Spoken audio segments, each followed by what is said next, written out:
வணக்கம் கதிரவன் ஜோதிடம் சேனல் நேர்களே, நான் உங்கள் அன்பான சயின்டிபிக் வேதிக் அஸ்ட்ராலஜர் அஸ்ட்ரோ அருண்ஜி பேசுகிறேன். நல்லது நினைப்போம், நல்லதே நடக்கும். இந்த வீடியோவில் நம்ம என்ன பார்க்க போறோம்னா, மகர ராசிக்காரர்களுக்கு 2026 தமிழ் புத்தாண்டு ஏப்ரல் 14ஆம் தேதி சித்திரை முதல் நாள் பிறக்கக்கூடிய அந்த தமிழ் புத்தாண்டு அடுத்த வரக்கூடிய ஒரு வருடத்துக்கு எத்தகைய ஒரு ஆண்டாக மகர ராசிக்காரர்களுக்கு இருக்க போகுதுங்கிறது சயின்டிபிக் வேதிக் அஸ்ட்ராலஜி முறையில துல்லியமான முறையில பரிகாரங்கள் அது மாதிரி மூட நம்பிக்கைக்குள்ள போகாமல் எப்படி எப்படி கிரகங்கள் எந்த மாதிரி இடத்துல சஞ்சரிச்சால் எது மாதிரி ஒரு அமைப்பு கொடுக்கும். நம்மளுடைய கர்ம பலன் ஒளி தத்துவ அடிப்படையில அறிவியல் சார்ந்த இந்திய வேத ஜோதிட அடிப்படையிலான சயின்டிபிக் வேதிக் அஸ்ட்ராலஜி முறையில நாம மகர ராசிக்கு எத்தகைய ஒரு ஆண்டு பலன்கள் என்று சொல்லப்படுகிற ஆண்டுக்கு ஒரு தரம் ரெண்டு ஆண்டுக்கு ஒரு தரம் பயிற்சி பெறக்கூடிய சனி, குரு, ராகு, கேதுங்கிற கிரகத்தின் அமைப்புகள் காரணமாக மகர ராசிக்கு எத்தகைய ஒரு தாக்கத்தை இந்த தமிழ் புத்தாண்டு 2026 ஏப்ரல் 14 2027 ஏப்ரல் 13 வரைக்கும் இருக்கக்கூடிய அந்த காலகட்டம், ஒரு ஆண்டு காலகட்டம் எத்தகைய ஒரு ஆண்டாக இருக்க போகுதுங்கிறது மகர ராசிக்கு பார்க்க போறோம். இப்ப பாருங்க, சனி 3ஆம் இடத்திலே நீடித்திருக்கிறார். 7.5 நாள் சனி மகர ராசிக்காரர்களுக்கு முடிந்து ஓரளவுக்கு பிரச்சனைகள் இருந்து மீண்டும் அடுத்து வரக்கூடிய புதிய வாழ்க்கையை நோக்கி போய் கொண்டிருக்கக்கூடிய மகர ராசிக்காரர்களுக்கு குரு ஜூன் 1ஆம் தேதி வரைக்கும் தமிழ் புத்தாண்டு பிறந்து ஒரு 1.5 மாசம் வரைக்கும் 6ஆம் இடத்திலே இருந்து ஜூன் முதல் வாரத்தில் 7ஆம் இடம் என்று சொல்லப்படுகிற கேந்திரம் உச்ச குருவாக மாறி ராசியை பார்ப்பது அருமை. ஸோ ஜூன் 1ஆம் தேதியிலிருந்து பார்த்தீங்கன்னா குருவின் தாக்கங்கள் நம்ம பாசிட்டிவா இருக்கு. யாருக்கு? மகர ராசிக்காரருக்கு. இது வரைக்கும் கொஞ்சம் பண வரவு கைக்கு வந்தது, வாய்க்கு வரவில்லை, கடன் தொல்லை, வீண் அலைச்சல், சுப செலவுகள் குறைவே இல்லாம போயிட்டு இருக்குதுங்கிற மாதிரி இருக்கக்கூடிய மகர ராசிக்காரர்களுக்கு இனிமேல் பார்த்தீங்கன்னா எல்லாமே ஒரு கண்ட்ரோலுக்கு வரும். எல்லாமே கொஞ்சம் பாசிட்டிவிட்டிக்குள்ள நீங்களே போகக்கூடிய அமைப்புகள் கொடுக்கக்கூடிய அந்த பயிற்சி தான் குரு பயிற்சி. உச்ச குருவாக 7ஆம் இடத்துக்கு ராசியை பார்ப்பது அருமை. சரி, இப்போ ராகு கேதுகள் எப்படி இருக்கிறான்னு பாத்தீங்கன்னா மகர ராசிக்கு 2ஆம் இடத்துல ராகுவும் 8ஆம் இடத்தில் கேதுவும் இருக்கிறார். இவரு பாருங்க, டிசம்பர் மாசம் புத்தாண்டு பிறந்து ஒரு 7 மாதங்களுக்கு அப்புறம் கேது குருவோட சேர்ந்து கேல யோகமாக 7ஆம் இடத்திலும் ராகு ராசிக்குள்ளேயும் வரார். இந்த ஜூன் மாசத்திலிருந்து டிசம்பர் மாசத்துக்குள்ள ஒரு அருமையான ஒரு அமைப்பு இருக்கு. ஏன்னா ராகு கேதுகள் ராசிக்குள்ள இல்லை. ராகுகள் ராசிக்குள்ள சில மனக்குழக்கங்கள், அடுத்து வரக்கூடிய காலத்துக்காக நிறைய திட்டமிடுதல், சிலது சரியா வர்றது, சிலது சரியா வராம போறது, உறவுகள்ல கொஞ்சம் பிரச்சனை, அது மாதிரி பல விஷயங்கள் கொடுக்கக்கூடிய அமைப்பு இருக்கு. ஆனா ஜூன் மாதத்திலிருந்து நவம்பர் மாதம் வரைக்கும் ஒரு பொற்காலம் என்றே சொல்ல வேண்டும். யாருக்கு? மகர ராசிக்கு. ஏன்னா குருவின் பார்வை இருக்கு, ராகு கேதுகளின் தாக்கங்கள் இல்லை. அதே சமயத்துல சனி 3ஆம் இடத்தில். இது மாதிரி ஒரு அமைப்பு மகர ராசிக்காரர்களுக்கு நீங்க இப்ப என்ன ட்ரை பண்ணிட்டு இருக்கீங்க, என்ன முயற்சி எடுத்துட்டு இருக்கீங்களோ அது ஜூன் மாசத்திலிருந்து கொஞ்சம் பாசிட்டிவா வரக்கூடிய அமைப்புகள் கட்டாயம் உண்டு.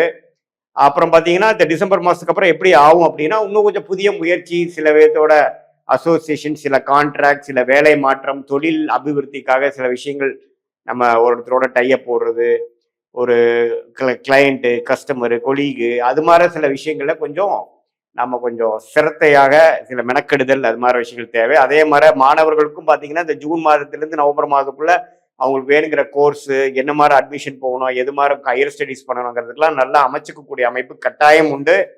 அதுக்கப்புறம் பார்த்தீங்கன்னா சேர்க்கை, ஃப்ரெண்ட்ஸு, வேலை, படிப்பு, அது மாதிரி விஷயத்துல சில தொய்வுகள் வரக்கூடிய அமைப்புகள் உண்டு அப்படிங்கிறத நம்ம தெரிஞ்சுக்கணும். எப்பவுமே ராகு கேதுகள் ராசிக்குள்ள வரும்பொழுது சில குழப்பத்தை கொடுப்பார். ஆனால் இந்த தரம் பார்த்தீங்கன்னா குருவின் பார்வையோட வருவதனால அப்படி ஒன்றும் பெரிய பிரச்சனை இல்லை. சில பேர்த்துக்கெல்லாம் பாருங்க பெரிய லெவல்ல ஒரு ரெகக்னிஷன் கிடைக்கிறது, ஃபேமஸ் ஆகுறதுலாம் கூட வருது. ஏன்னா ராகு கேதுகள் எப்பவுமே சுபகிரகத்தின் தாக்கத்தில் இருக்கும்பொழுது நல்ல படங்களை கொடுப்பார் அப்படிங்கிறத நம்ம தெரிஞ்சுக்கணும். ஸோ மகர ராசிக்காரர்களுக்கு எப்படி பார்த்தாலும் ஒரு அருமையான தமிழ் புத்தாண்டாக 2026 ஏப்ரல் 14ஆம் தேதியிலிருந்து வருது. அது குறிப்பா ஜூன் மாசத்திலிருந்து அதை நீங்க உணரக்கூடிய அமைப்பு, குருவின் பார்வை, சனி, ராகு கேதுகளோட அமைப்பு எல்லாமே உண்டு. ஸோ கிட்டத்தட்ட கோவிட் கொரோனா டைம்ல இருந்து ஜென்ம சனியிலிருந்து மீண்டு வரக்கூடிய மகர ராசிக்காரர்கள் கோவிட்ல தான் அதிகமா அஃபெக்ட் ஆன ஒரு ராசி பார்த்தீங்கன்னா மிதுன ராசியும் மகர ராசியும் தான். ஏன்னா மகர ராசிக்காரருக்கு ஜென்மசனி, மிதுன ராசிக்காரர்களுக்கு அஸ்தம சனியாக இருந்தது. ஸோ அதுல இருந்து இப்ப எவ்வளவு தூரமா நல்லா மீண்டு வந்துட்டீங்க அப்படிங்கறதுதான் உண்மை. ஆனா இந்த 2026 தமிழ் புத்தாண்டு எப்படி இருக்குன்னா நல்லாவே ஒரு அடுத்த லெவலுக்கு நம்ம போயிட்டோம். இது வரைக்கும் நான் மனசுல ஒரு வருஷம் 2 வருஷமா சங்கடங்கள், சில பிரச்சனைகள் தீர்க்க முடியாமல், சில உறவுகள்ல ஒரு சுணக்கமா இருக்கக்கூடிய அமைப்புகள், அது மாதிரிலாம் போயிட்டு இருந்த மகர ராசிக்காரர்களுக்கு ஒரு அற்புதமான ஒரு நல்ல ஒரு மாற்றத்தை உறவுகள் காட்டிலும், உறவுகள் விஷயத்துல, அதே மாதிரி வசதி வாய்ப்புகள் விஷயத்துல, அதே மாதிரி மன சந்தோஷம், மன மகிழ்ச்சி விஷயத்துல, சுப விஷயங்கள் நடந்து அதுவரை நம்ம நடக்காம ஒரு தடைகளா இருந்ததேங்கிற ஒரு மன அழுத்தத்தை குறைக்கக்கூடிய அமைப்பாகவும், அதே சமயத்துல கல்யாணம், குழந்தை, குடும்பத்துக்கு ஒரு நல்ல விஷயங்கள்லாம் நடக்கணும், 2-3 வருஷமாவே ஜென்மசனியிலிருந்தே அதை நாங்கள் எதிர்பார்த்துட்டு இருக்கோங்கிறவங்களுக்குலாம் நல்ல மாற்றத்தை கொடுக்கக்கூடிய ஒரு அமைப்பு இருக்குங்க. அதே சமயத்துல பாருங்க, வியாபாரத்தில் இருக்கிறவங்களுக்கு நல்ல விருத்தி, நல்ல கஸ்டமர்ஸ், நம்ம கிளையண்ட்ஸ், பார்ட்னர்ஸ் அப்படிங்கிற மாதிரி சோசியல் லைஃப் வந்து மகர ராசிக்காரர்களுக்கு நம்ம பாசிட்டிவாக இம்ப்ரூவ் ஆகக்கூடிய ஒரு அமைப்பு இருக்குதுங்கிறது நம்ம தெரிஞ்சுக்கிறோம். ஸோ மகர ராசிக்காரர்களுக்கு எப்படி பார்த்தாலும் கடந்த 2 வருஷம் கம்பேர் பண்றப்போ இந்த ஆண்டு தமிழ் புத்தாண்டு, குறிப்பா தமிழ் புத்தாண்டு பிறந்து ஒரு 1.5 மாசத்துல இருந்தே என்ன அவங்க எதிர்பார்த்துட்டு இருந்தாங்களோ அது டக்குன்னு கொஞ்சம் கிடைக்கக்கூடிய அமைப்பு, சிலதெல்லாம் எதிர்பார்க்காத சில விஷயங்கள் நடக்கக்கூடிய அமைப்புகள்லாம் வந்து டிசம்பர் மாசத்துக்கு மேல வரக்கூடிய அமைப்பு. ஏன்னா கேது குருவோட சேரும் பொழுது கேட யோகமாக ஆறி கொஞ்சம் சுபவிரயங்கள் மூலமாக பணம் ஈட்டுதல், ஷேர் ஸ்டாக்ஸ் அதுல எல்லாம் கொஞ்சம் பணம் ஈட்டுதல், கொஞ்சமே குடும்பத்துல கொஞ்சம் பிரச்சனைகள் போயிட்டு இருக்கிறதெல்லாம் கொஞ்சம் தீர்வு பெறுவதல், பங்காளி சண்டை, கோர்ட்டு கேஸு, வம்பு வழக்கு, இது எல்லாமே ஓரளவுக்கு தீர்வாகி நம்ம மனமே உற்சாகமாகி பழைய மாதிரி ஒரு ஏனோதானன்னு இல்லாம கொஞ்சம் உற்சாகத்தோட உருப்படுறதுக்கு என்ன வழிங்கிற மாதிரி ஒரு பாசிட்டிவிட்டிக்குள்ள போகக்கூடிய அமைப்பு தான் இந்த உச்சகுருவின் பார்வை ராசி மேல விழுகுதுங்கிறத நம்ம புரிஞ்சுக்கணும். இந்த காலகட்டம் குறிப்பா இந்த ஜூன் மாசத்திலிருந்து நவம்பருக்குள்ள சில விஷயங்களா நீங்க காரியம் சாதிச்சுக்கணும். அதுவே நாளைக்கு அடுத்த வரக்கூடிய பல ஆண்டுகளுக்கு வேணுங்கிற ஒரு ஃபவுண்டேஷனான ஒரு பிளாட்ஃபார்மை நீங்க கிரியேட் பண்ணிக்கணும் அப்படிங்கிறது தான் உங்களுக்கு நான் கொடுக்கக்கூடிய ஜோதிட ஆலோசனை.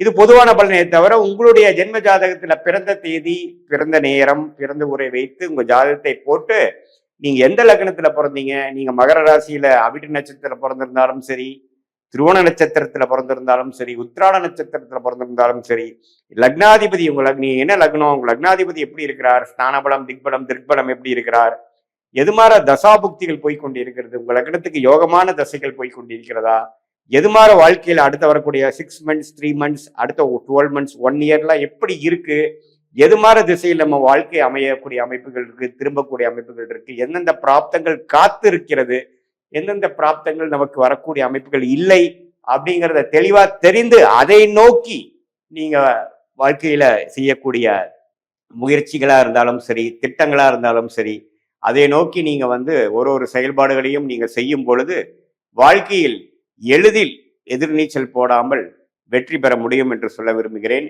மீண்டும் மற்றொரு காணொளியில் சந்திப்போம். நன்றி, வணக்கம்.